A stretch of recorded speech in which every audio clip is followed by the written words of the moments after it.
কত কঠিন কথা আছে সূরা নূরের ভেতরে। যারা বিবাহিত এই মানুষগুলো যারা লাইন করে ভাবির সাথে, প্রতিবেশীর স্ত্রীর সাথে, বিবাহিত কোন মহিলার সাথে যদি কেউ খারাপ কাজে লিপ্ত হয়ে পড়ে, আপনাকে কিন্তু একেবারে মাটির ভেতরে পুঁতে এরপরে পাথর দিয়ে সঙ্গে সার করার নিয়ম। এই দেশে ইসলাম থাকলে কত মানুষকে যে আমরা প্রতিদিন এভাবে মারতাম, কথা বলেন না কেন? এখন এই যে যারা ধরা পড়েছে দেখছেন না, এদের কত কিছু বের হচ্ছে। এক একজনের লাইন 14 জনের সাথে। শরীর চলে না কালা কাকুর, কথা বলছে না কেন? শরীর চলে, হ্যাঁ, আল্লাহর ওলি চালিয়ে যাচ্ছে না। বন্ধ করা লাগবে আমাদের এই কাজগুলো। আপনার চরিত্রের কারণে আজ কোথায় পৌঁছিয়ে যাচ্ছে। প্রত্যেক দিন এই ভিডিওগুলো দেখলে শুধু আফসোস আর কান্না ছাড়া কিছু করার নেই। 2-3টা ছেলে মেয়ের মা একজনের বাড়িতে যে বলছে এর সাথে আমার লাইন ছিল, আমি অনশনে আছি, আমার বিয়ে করা লাগবে। আরে ভাই, আপনার স্বামী তো এখনো তালাকই দেয়নি, আর আপনি এ লাইন করতে গেলেন কেন?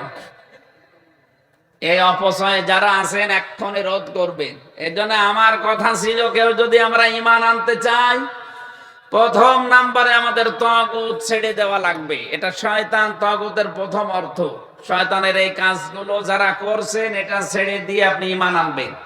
2 নাম্বারে তাগুতের অর্থ হচ্ছে মানুষের তৈরি করা আইন। কথা বলেন না কেন? আজ যারা মানুষের তৈরি করা আইন দুনিয়ায় কায়েম করতে চান, আপনার ঈমান এখনো আনা হয়নি। আলালাহুল খালকু ওয়াল আমরু, এই জমিন যার, হুকুম চলবে তার। এটা আজ অনেকে মানতে চায় না। অনেক মানুষ বলে ক্ষমতার উৎস জনগণ, এ বিশ্বাসে বিশ্বাসী মানুষ নেই। আপনার ঈমান আনা হয়নি ভাই, আমি কাটছাট কথা বলছি। আপনার ঈমান আনা হয়নি। আগে আপনি তাগুত ছাড়েন। তাগুতের 2 নম্বর অর্থ হচ্ছে মানুষের তৈরি করা আইন।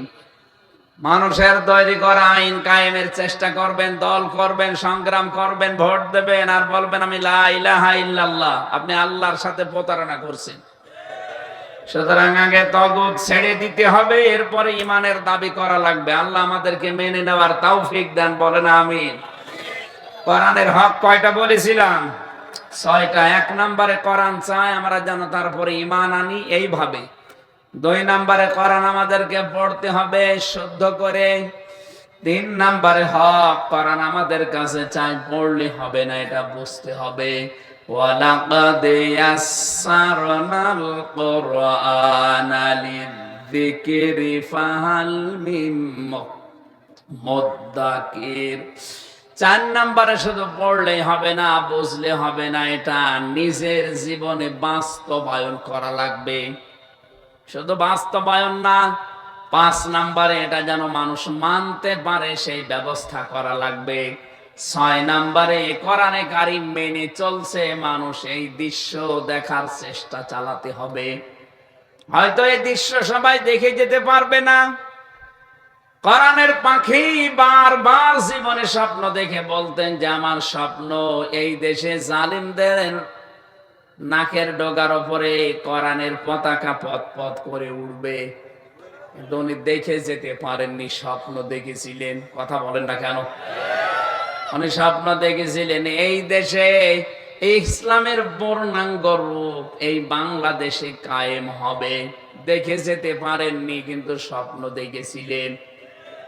উনি কোরআনে কারীমকে বিশ্বাস করেন, কোরআন পড়েছেন, কোরআন বুঝেছেন, কোরআনে কারীম নিজে মেনেছেন। কোরআন মানতে হবে মানুষকে, এই পরিবেশ তৈরি করার চেষ্টায় ছিলেন। 6 নাম্বারটা উনি আর পাননি, এর আগে আল্লাহ ওনাকে নিয়ে গেছেন। আমাদের উপরেও কোরআন এই 6টা জিনিস চাই, আমরা তো একটার ভেতরও পাচ্ছি না। ঈমানটা প্রথম বললাম আমিনু বিমা নুজিলা আলা মুহাম্মদ, এইটাই নেই।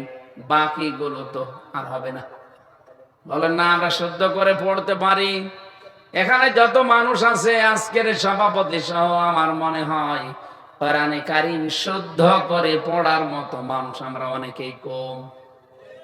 আমার এই যে ছোট মেয়ে যেটা ফারিহা জান্নাত, 4.5 বছর বয়স, ও যেভাবে তেলাওয়াত করে আমি তো শুনেছি সূরা কাউসার, আমার বাবা ওইভাবে পারবে না, কারণ আমার বাবা তার গ্রামার জানে না। ও আমারে সেদিন শোনাচ্ছিল, ইন্না আ'তাইনাকাল কাউসার।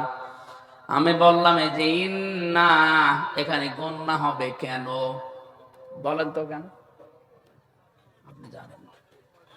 আমার বাবারে জিজ্ঞেস করলাম, আমার বাবাও পারবে না, কিন্তু আমার ছোট্ট মেয়ে 4 বছর 4.5 বছরে বলছে, আব্বু এখানে গন্না হবে এই কারণে, কারণ এখানে নুন আর মিমের উপরে তাসদিদ আছে, এটা ওয়াজিব গন্না, না করলে গুনাহ হবে। এতটুকু জানে যে না করলে এখানে গুনাহ হয়। অথচ কত মানুষ আমরা আছি সূরা কাউসারটায় 3টা আয়াত 9টা ভুল করে। কথা বলে না কেন? ইন্না আ'তাইনাকাল কাউসার ফাসাল্লি লিরাব্বিকা ওয়ানহার ইন্না শানিয়াকা হুয়াল আবতার। সাদাকতা ইয়া রব্বানা, বলেন আলহামদুলিল্লাহ।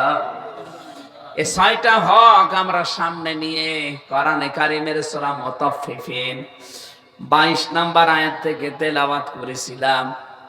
এত আয়াত আমি তাফসীর মাহফিলে পড়ি না, এক আয়াতের হাফ অংশ পড়ি বা 3 ভাগের 1 ভাগ পড়ি।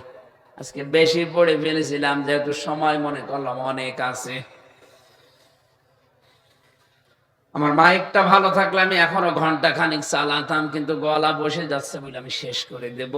তারপরও কিছুটা বলছি। ইন্নাল আবরারা লাফি নাঈম আলাল আরাইকি ইয়ানজুরুন। আল্লাহ বলেন অবশ্যই আবরার যারা, আবরার মানে আবরার ফাহাদ, আমার কোষ্টি আর আবরার ফাহাদ ছেলেটা বেঁচেছে থাকলে আমার মনে হয় এই বাংলাদেশ নিয়ে ষড়যন্ত্র যারাই করতো, যাদের বিরুদ্ধে যারা জিহাদ করতো, তাদের ভেতর সে একজন।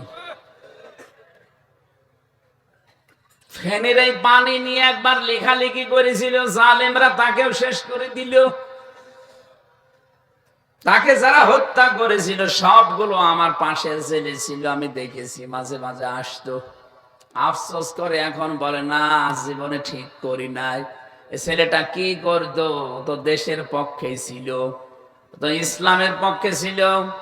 আমাদের নেতাদের কথা মতো জীবনটা আমরা শেষ করে ফেলেছি। এখন আর কেউ পরিচয় দেয় না, মা বাবাও পরিচয় দেয় না, নেতারাও পরিচয় দেয় না। আজ 30টা বছর আমার জেল খাটা লাগবে, যাদের যাবজ্জীবন। আর যে মানুষগুলোর ফাঁসির আসামি, ফাঁসির রায় হয়ে গেছে, ওরা তো ফাঁসির কন্টেম ছেলে। এই জন্য কারো উস্কানিতে পা দেবেন না। এ দেশটা কিন্তু আস্তে আস্তে শান্ত হবে। অনেকে দেখছে এখনো নতুন নতুন ইস্যু তৈরি করে উস্কানিতে পা দিচ্ছে, আমি নাম নিলাম না। এরপরও যদি আপনি না বোঝার ভান করে থাকেন, এদিকে আসেন, কানের নিচে 2টা দিচ্ছি, আসেন। কারো উস্কানিতে পা দেওয়া যাবে না। বুবু ওখানে বসে বসে উস্কানি দেয়, আর আপনি এখান থেকে বিভিন্ন ক্ষতি করার চেষ্টা করেন।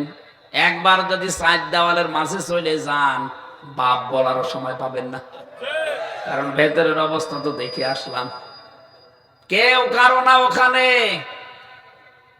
এমনিতেই আপনাদের উপরে জনগণ, এই দেশের 18 কোটি মানুষ বিলা হয়ে আছে। ঝামেলা করবেন, গোপালগঞ্জের মতো পেছনে লাল হয়ে যাবে।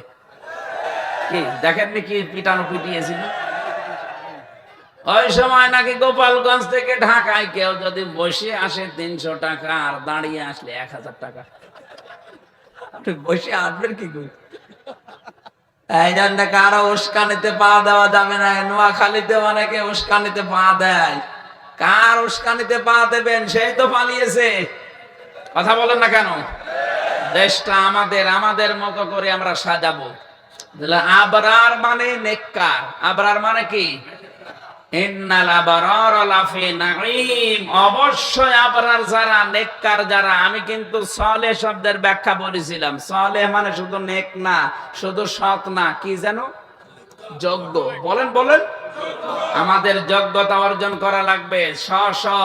যে দিক আর বিভাগে আমরা কাজ করি, প্রত্যেকে যদি ওই বিভাগে যে আমরা শিক্ষা এবং প্রশিক্ষণ নিয়ে যোগ্যতা অর্জন করতে পারি, দেখবেন আল্লাহ দেশ আমাদের হাতে ইনশাআল্লাহ তুলে দেবেন। ওয়াদাল্লাহুল্লাযীনা আমানু মিনকুম ওয়া আমিলুস সালিহাত লা ইস্তাখলিফান্নাহুম ফিল আরদ। আল্লাহ তাআলার ওয়াদা হচ্ছে তোমাদের ভেতরে ঈমান আনবে যারা, আর আমলে সালেহ। আমলে সালেহের ব্যাখ্যা এই বাংলাদেশে হয় আমলে সালেহ মানে নামাজ পড়া, রোজা রাখা, হজ করা, যাকাত দেওয়া না। আমলে সালেহ মানে এগুলো তো আছে, আসল হচ্ছে আপনাকে যোগ্যতা অর্জন করা লাগবে। সত্যি আমরা যদি ওই পর্যায়ে পৌঁছাতে পারি, আল্লাহর ওয়াদা মিথ্যা হবে না। উনি লা ইস্তাখলিফান্না, যারা আরবি গ্রামার জানে জিজ্ঞাসা করেন, লামে তাকিদ নুনে সাকিলা, উনি গ্যারান্টি দিয়ে বলেছে তোদেরকে আমি জমিনের শাসন ক্ষমতা দিয়ে দেব। আল্লাহ দিতে পারে না? মুসা আলাইহিস সালামের জামানায় যদি দিতে পারে, মুহাম্মদুর রাসূলুল্লাহকে যদি 10 বছর চেয়ারে বসিয়ে রাখতে পারে, উনি 13 বছর কষ্ট সহ্য করে 10 বছর রাষ্ট্র চালিয়েছেন। আমরা অলরেডি 15 বছর কষ্ট সহ্য করে ফেলেছি। এক কথা বলেন না কেন? এখানে সামনে আসছে ইসলামের দিন, অন্তত 10টা বছর এ বাংলাদেশ ইসলাম দিয়ে চললে এটা মিনি জান্নাত হয়ে যাবে।